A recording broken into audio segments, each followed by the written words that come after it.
Jeta është e gjatë edhe sa është e gjatë, vazhdojnë veprat e mira. Dhe na nga përvoja e jetës shohim se njerëzit lodhen.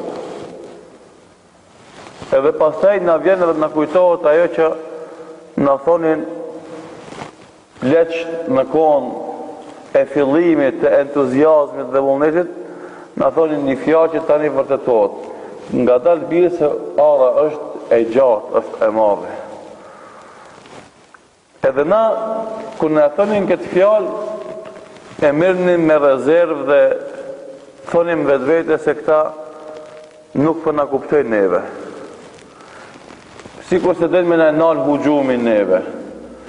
E del se na si pas mi kuptu ata. Pse se pasaj u bindëm, u vërtetuam se për një me, për disa njerëz në fillim e nisën punën, angazhimin, entuziazmin dhe vullnetin dhe u lëdhën. Hala pa mrin gjysëm. Në fillimin e vet u lëdhën edhe e lanë. Pa kuptuam se qëllimi i fjalës ara është e madhe edhe e gjatë, jeta edhe angazhimi me veprat mira në jetë do të më qenë i vazhdueshëm me një nivel caktuar që të mrish deri në fund.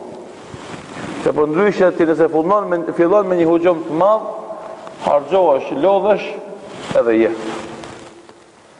Edhe normalisht pejgamberi sallallahu alaihi wasallam e kishte traditë dhe zakon kur e fillonte një vepër të mirë ta vazhdonte ata.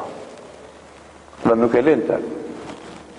Dhe për shkak të vazhdimit të tij në vepra të mira, erdhi dita dhe momenti që ti ajin kam, se nuk ajin për një herë, as për dy herë, ama kur ti vazhdimisht